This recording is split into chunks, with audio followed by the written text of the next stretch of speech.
Hi, Ahran. Thanks for being a guest in the San Francisco Community Podcast. I'm so excited to have this conversation with you. I'm also very grateful for Kevin to be my co host for today. Thank you guys for making the time and being available for this conversation.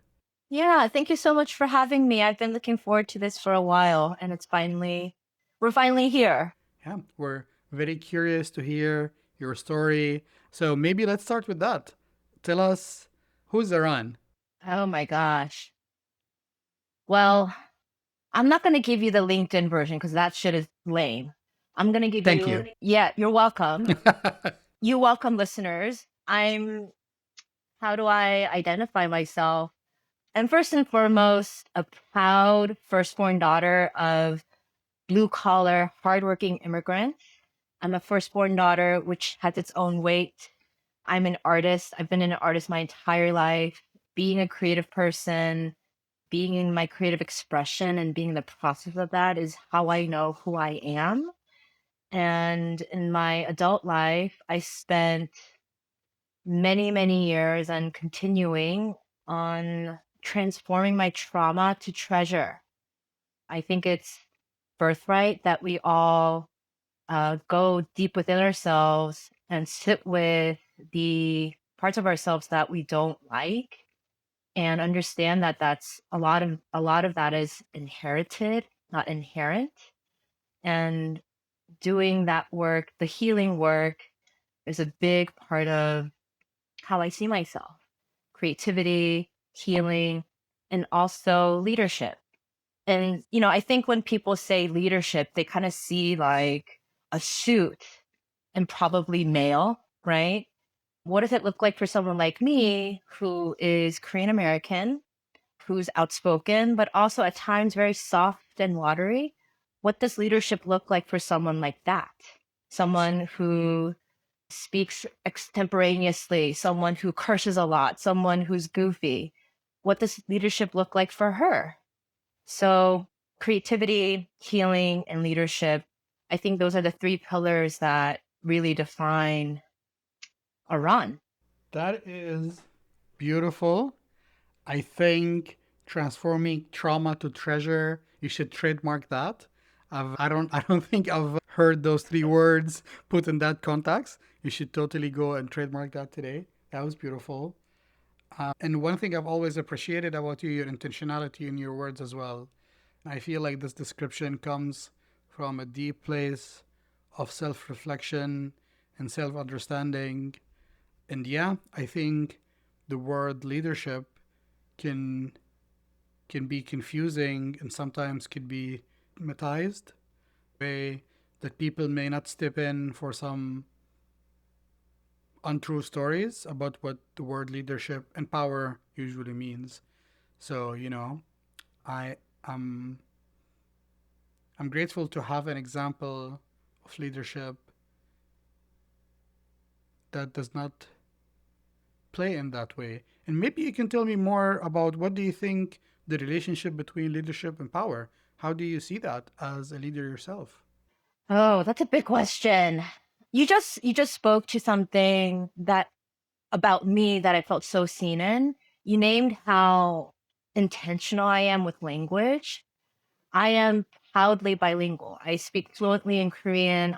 As you can hear, I'm fluent in English. Now, being a daughter of first generation immigrants, my childhood was all about translating, and not just the language, but cultural translating, situational translating, and essentially being the bridge. And, when you're young and you don't have the understanding of the weight of that role, and you're still trying to develop as a human being, it can get really fucking confusing, right? These are the duties of a firstborn daughter, and I'm getting molded by this expectation. But how do I know this is something that I want to do? Separate from duty, separate from the frankly safety and security. So I've noticed, having grown up in Virginia, Virginia is a compared to San Francisco and the Bay Area, is a relatively conservative place. At a young age, even without understanding the concept of how life can be racialized for someone like me, I understood at a very young age that if I articulated my words in a certain way, if I, spoke with big SAT words, that if I'm making a phone call and I can perceive that on the other end is a white person or someone who is more fluent in the American culture, that power can be conveyed through how I speak. So for a long time, well into my adult life, I weaponized language as a way to say, don't underestimate me because my name is Ahran Lee. That's not a Western Anglo name. It's kind of a name that sounds like the country, or often people would call me Aaron. That would really piss me off, right? So as a way to defend me and to at a bigger level defend like the people of Korea, I would really hone in on language because I wanted to be understood beyond what people saw on the exterior. And then, I realized, oh, I'm like really weaponizing language. But then how do I actually translate that into power, embodied deep within self-generated power? That's when I found circling, relational processing spaces where, yes, you're verbally sharing a lot, but what is behind that, the energetics, the embodied experience of that? If you don't have the awareness of how your body and your energy propels your language, then it's just trash coming out of your mouth. That's not really going to help connect to yourself and definitely not to another human being. So up till circling came into my life, words were weaponized as a way to protect myself. And the mindset back then for me was the world is a scary place. I must defend. Once I started to land into the practice of circling, oh, no, no, no. Power comes from within. Power is a relationship I have with myself. And that self leadership, where embodiment, being aware of what kind of energy I'm holding and what impacts the embodiment and the energy, from that place, can I be intentional about how I speak and what I speak? And also being very mindful of when to shut the fuck up and listen. I think I had the same note in our previous podcast. Both of our previous co-hosts on the podcast were also immigrants, right? And I realized a lot of the community that we have, they're all first generation or they're immigrants themselves. And I've always found the way that you express yourself is interesting because we're all bilingual and it takes a lot of time because speaking a different language is not just a translation, as you were saying. There is this culture context, right? So it doesn't go word by word.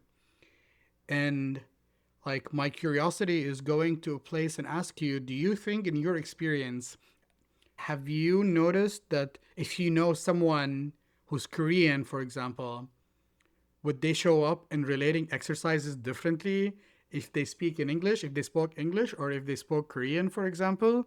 How would that show up? How would that manifest in in a circling space? Oh my God, that is such a good question because there was a time where I facilitated mixed group circling, meaning there are white folks and POC folks together. In that space, I realized not only the way that I facilitated, but also the way people were relating were through the American context. Now, I'm for the listeners, I'm putting quotations around American. That's essentially white majority, right? Now, I also facilitate BIPOC only circles. In that circle, I had the honor of having a couple of Korean folks come through. And whenever a Korean person comes to a circle, my body just feels very different. Like, brother, sister, sibling, you are here. You are here to do this esoteric practice that Not a lot of Korean people do. So I lean into that. I am so happy you're here. And I'm just going to say it. I'm happy you're here because you're Korean. By just knowing that there is this kinship, automatic kinship. And there's also this crunchiness that comes with that too, because what kind of Korean are you? Are you the judgy Korean?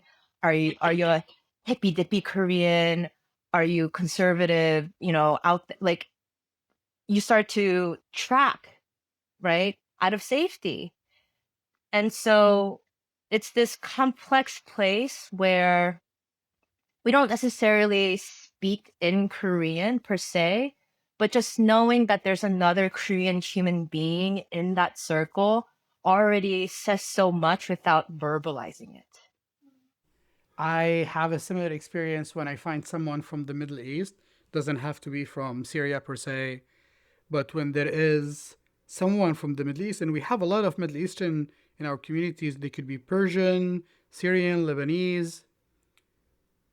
I feel myself trying to evaluate an unspoken boundary, or like how much do I want to show up myself versus like how much of, because a lot of those practices, authentic relating, circling, NVC, they're all kind of like a Western activities. We don't have anything like that in the Middle East, like we don't have any of those practices. And so, like how much it's like more of how do I want to reveal myself, that part of myself, knowing that those Middle East, other Middle Eastern are there.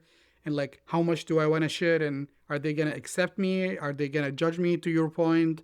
Just because those practices are virtually non existent. And, that could be a whole different conversation of what would happen in that part of the world if people start adopting that kind of like NVC, like nonviolent language and relationship skill sets. So, yeah. Yeah, there's shared resonance here. Kevin, curious what's on your mind? A lot. I could see. I want to just level set for our audiences because some folks might be listening to this podcast and might not know. What do you mean by circling? What do you mean by relational practices? How would you define those terms? So, circling, relational practices, it's essentially a space where you get people together and you're having conversation. And it's not like, hey, the Giants won last night. Wasn't that great? Not that kind of conversation. Conversation about, hey, I'm noticing there's a grimace on your face. And seeing that grimace makes me feel scared because I'm projecting a lot of my dad's stuff onto your face. So energetically, it's different. Talking about something surface versus something a little bit deeper, while we notice our body sensations, while we can name the emotional energy with those body sensations, and speaking from a present place, not from the past, not future tripping, but right here, right now. What is happening in this moment?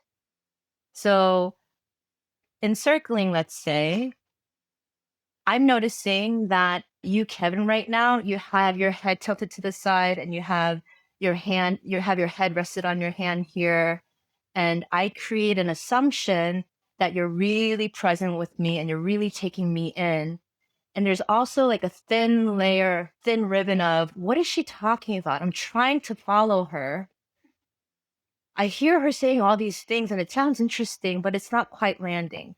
So I'm naming that I have this assumption about you based on what I'm tracking on your body language.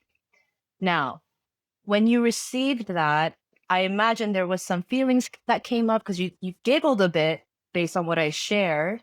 And I'm sure there's a lot of thoughts that are attached to the giggles. So it's that. You got a tiny taste of what circling was like really being seen in this moment.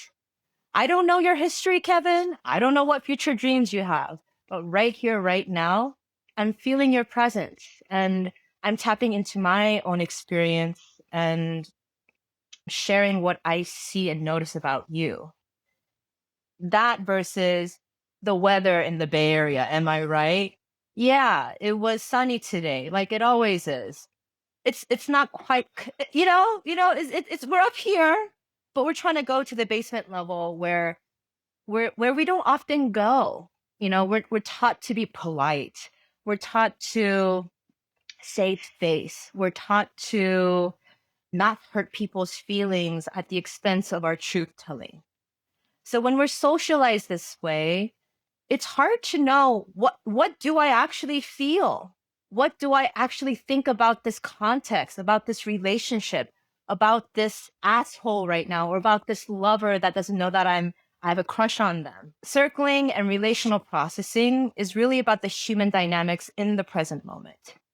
Maybe can we do a quick exercise? Ahran, do you want to just do a quick exercise with us to just bring us in and show us how is that practice in action?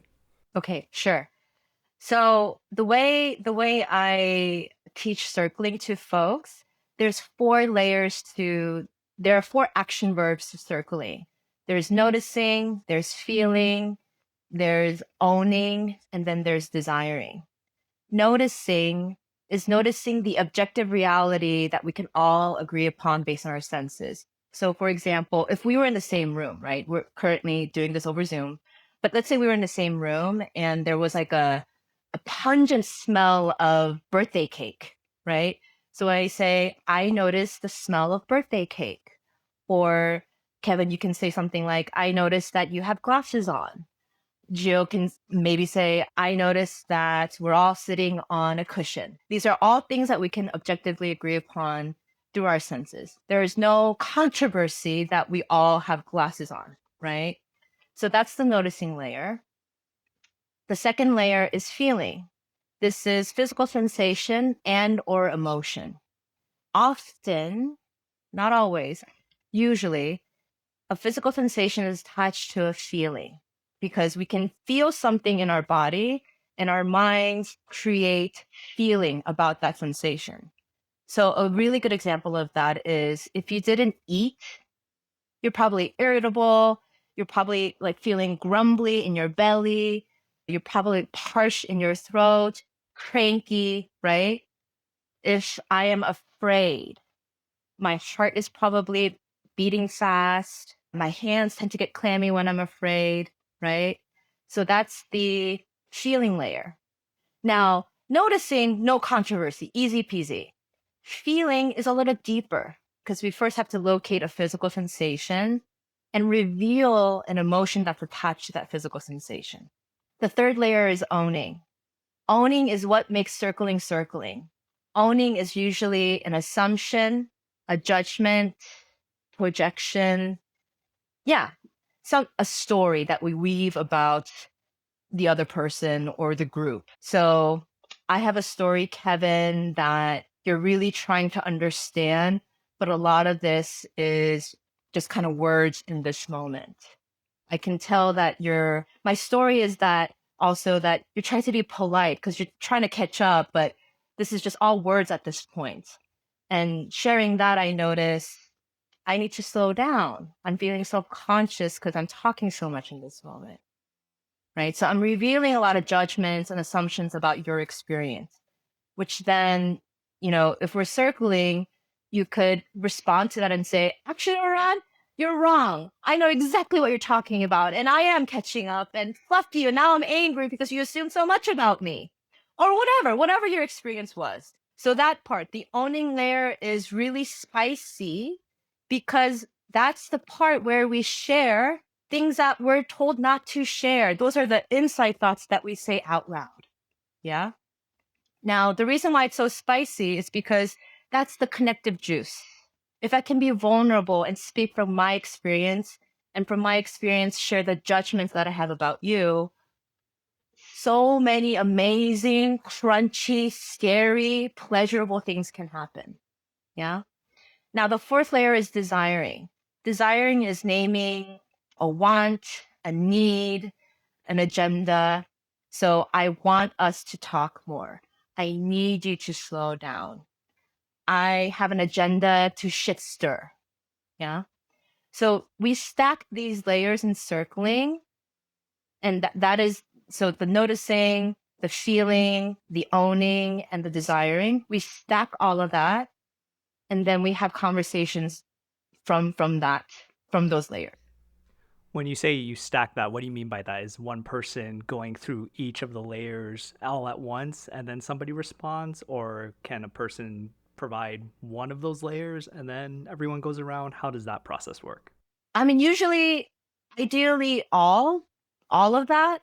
So, for example, I noticed Gio is not looking at me, and I feel my heart beating fast, and it makes me sad and a little bit angry that Gio is not looking at me right now. And my desire is for Gio to pay the fuck attention to me. So I named, a physical sensation, an emotion. I owned that I have a story that Gio is ignoring me. And I made a request. I have a desire that Gio pays attention to me. And then when Gio receives that, Gio can respond in the ways that he wants to, using those layers. Just for the clarification, I am looking at you. It's a technical glitch, the way that the camera is set up. I've been into the circling space, and I know Kevin also have been into similar practices between authentic relating and circling. And as a recovering people pleaser, I've always noticed this about myself. So for example, Ahran, when you said I'm getting conscious that, I'm talking too much, I noticed an immediate desire in me to tell you, but this is your podcast. We're interviewing you. We want to hear about you. This is literally why we're having this conversation.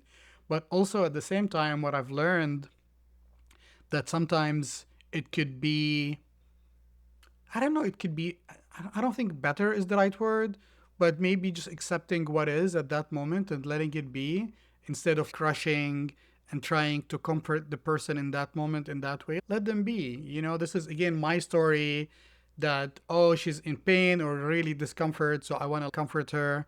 So there is also that layer of, even when you're sharing, there is this extra layer of me, how I'm receiving this and how I'm eventually either sharing in the relating, which hopefully that will happen in the practice, or that will be just an internal dialogue that I'll hold on to. Hearing that, I notice I'm looking up. And when I look up, it's usually two things. It's like I'm looking for the correct answer, or I'm looking into possibility. Hearing what you said, I noticed I looked up and I felt excitement when you named recovering people person or fawning person. Yeah. Yeah. Yeah, I felt excitement for you. And I have a lot of shared resonance there as also a former, people pleasing person. And I felt reassured that I can just gab away because it is my interview. Thank you for that reminder. And I feel closer to you hearing all of that. Speaking of circling, Iran, why should people come to the event? Oh my God, people should come because I'll be there, first of all. Well, I know I'm saying that in a facetious way, but listen, circling right now, relational practices, like T grouping, it's kind of big. Like it's hit critical mass, especially in the Bay Area. And I can proudly say as a well-practiced circling facilitator, circling can get really serious because it's a vulnerable space. And I love that shit. I love human beings being vulnerable and sharing and deepening and connecting.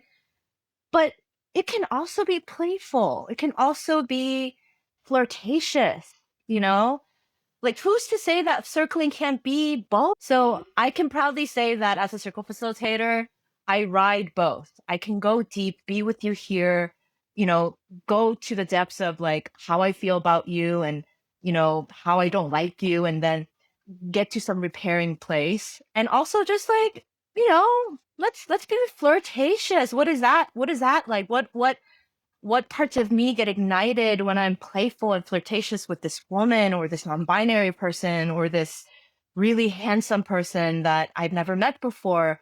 And what kind of shyness will be revealed when I do that? So could we could we play with both? For me, ultimately, circling is a connection practice that can also be playful. I think playfulness is really, really important, especially for adults, because we're so serious all the fucking time. So come and go deep with me and play with me, because I need that. Do you think this is the kind of an event you would encourage people to bring their friends or like their partners, or you think they should come by themselves to, to avoid having close people in those kind of spaces? It's interesting that you're using the word avoid, right? Because circling is all about facing the thing that's in the room, right? Bring whoever you want, you know? Like if you bring a spouse or if you bring a partner, if you bring a homie, there's probably a reason why you extended that invitation, right? It can either be for fucking around and finding out, like let's try this new thing that I don't know about, or hey, we have some shit to process. Maybe we can do it in this circle. I'm gonna say something controversial, okay? I don't care. Circling is trademarked. However, our ancestors have sat around the fire and talked their shit out. They've shared resources. They've shared stories. They've shared pain and pleasure and love since the beginning of humankind. All we have to do is show up and sit in a circle. That's it.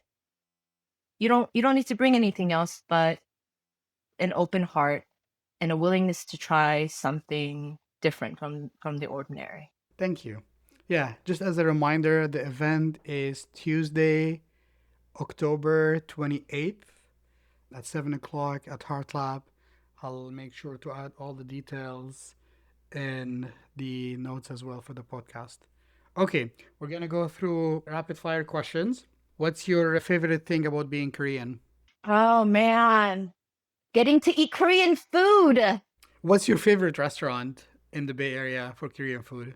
Oh, in the Bay Area, currently, it's this place called Mugunghwa. Mugunghwa is actually the name of the national flower in Korea. And they have this dish, kalguksu. Kalguksu, the literal translation is knife noodles, because the way they make the noodles, they cut it with a knife. But they make the best kalguksu. And unfortunately, in my opinion, the Bay Area doesn't have a whole lot of great Korean restaurants because they're all down in LA or San Jose. But specifically in the Bay Area, I can proudly say Mugunghwa is one of the top Korean restaurants out there currently. What's your least favorite thing about being Korean in the States?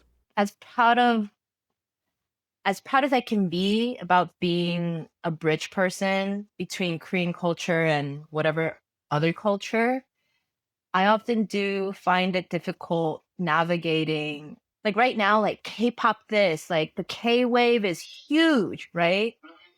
And it kind of puts this glitzy sheen on the Korean culture. And I'm really proud of that. And there's a deep, dark underbelly in Korean culture too. It's very patriarchal. Capitalism is running amok. So, and women are still very second to men in Korean culture. So I have to both be very proud of like all this K-wave, K-pop befying of culture right now in the American zeitgeist. And I'm also very keenly aware of the dark underbelly of Korean culture in the modern day. So it kind of puts me in this comforting place sometimes when someone's like, oh my God, did you watch K-pop Demon Hunter? And isn't it so great? And I'm like, yeah, I think, asterisks, right? I have not watched it. It's on my to-do list. I so want. I've been reading about it a lot online. I want to watch it. But one movie we actually hosted for the community night last year was a Korean movie that I highly recommend all the listeners to watch. It's called Past Lives. It's a love story. It's a Korean drama.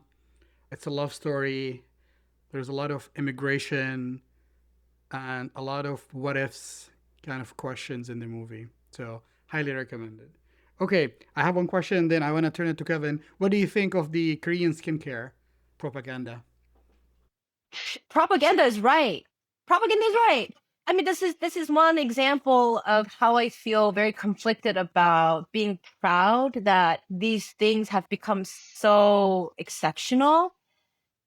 And there's this young girl in me that, where were you when I was in first grade and I brought kimchi to lunch and, you know, oh, stinky food, ew. And then I had to like learn how to make fucking mac and cheese at home. Where were you then? So it's kind of like that. Like people come up to me about K makeup and I'm like, well, I don't wear makeup, so I don't have much to say, but I feel oddly proud at the same time that K makeup is like at the top. And there's this darkness to it where Korean women, their currency comes from how they look. Korea has surpassed all countries for having the most plastic surgery numbers in the world. And so that's why K makeup has been so developed because it's an extension of that. So, conflicting. What's your current go-to grounding practice? Play, play, play really gets me out of my head and into my body. I think as a coping mechanism, and as a survival mechanism, I really dwelled up in my head for most of my life. And, when we say embodiment work, somatic stuff, it just sounds so heady to me at times. But play, like you don't need anything for play. You don't need anything to goof around and be a silly willy. I teach and I perform improv, and improv is all about that. Being in the body, just being with the play, following your instincts. That is my grounding practice these days. You mentioned earlier in the conversation, and you just mentioned it now, embodiment. And you mentioned previously how circling was a big part of that embodiment practice, if I remember correctly, because you mentioned how you were using language as you mentioned the weaponization of language, but words are only go so far if there's not the embodiment aspect to it. So I'm wondering, was there kind of like a eureka moment where the light bulb went off and you felt the power of your words or the power of words, where the feeling of embodiment kind of came to the fore and you realized this was a path forward to you? Was there a eureka moment, or was there kind of more of a like a gradual sort of wave of realization? On one hand, I wish there was a eureka moment because that's like the glitzier answer. But the true answer is it was a gradual process because I think in the beginning stages of just circling and not even being a facilitator, I didn't realize how much I was performing vulnerability as opposed to actually sitting in the discomfort of vulnerability. Like performing vulnerability came from this place of wanting to be accepted, wanting to be seen in a certain circling culture, right? True vulnerability is uncomfortable, right? Like true vulnerability is my voice is shaking because I'm afraid that what I'm about to say to you is going to hurt our relationship. I'm noticing my voice is quivering. There's a rock stuck in my throat. Those are the physical sensations of when you're about to reveal something really crunchy to somebody, at least for me. When I started to actually sit in the shit of vulnerability, and that actually invited deeper connection with people, that the accumulation of many practices of that, I could start to orient to actual vulnerability and deeper lasting connection with people. And the version of me that performed vulnerability and the relationships that came from that, they didn't stick because I wasn't 3D. I wasn't actually being in the muck of human relating. I just became a version that I thought they wanted me to be. So that's not a sustainable way to be a human being, first of all. but you can't sustain any kind of relationship from that falsehood, right? So getting comfortable enough with the discomfort of being actually vulnerable was a very gradual practice. And I'm still learning how to do it. Because the impulse to want to protect and perform the thing is like right there. If you're willing to share, I would love to hear the origin story of your necklace. Okay, so I have this gold shiny necklace that is my name. It's Ahran. And in high school, I thought, oh, if I learn French, I'll have an edge in getting into college. And along the way, I realized a very common female name was Agnes. And I was like, maybe I'll just be Agnes because people can't pronounce a Ron. Maybe for people's comfort, I will invisibilize myself. And I said, fuck that. Fuck that. And so I'm really proud of my name. It's a name that is uncommon in the Korean culture also. And I love when people really try to pronounce my name. Sometimes people get so hung up on doing it right that they don't even try. So I just wear it proudly as a way to honor the culture I come from, to honor my ancestors, and to just show it off. Like right on my chest, right on my heart. That's beautiful. Does Ahran mean anything in Korean? It means small flower, which I'm still learning like to accept because as y'all can see, I'm not a small flower. I'm a loud tiger, right? But in Korean, Aran is a very pretty, beautiful sounding name. And that's kind of what I lean on. Ahran, this has been a very beautiful conversation. Thank you for sharing the deep parts of you with us. I'm very excited about the event, and I hope so many people can come and experience the joy of circling with Ahran. Thank you. Thank you both for having me. I've been really looking forward to the three of us meeting. And yeah, I would love to see people come. And I always say it's always the perfect constellation, whoever shows up.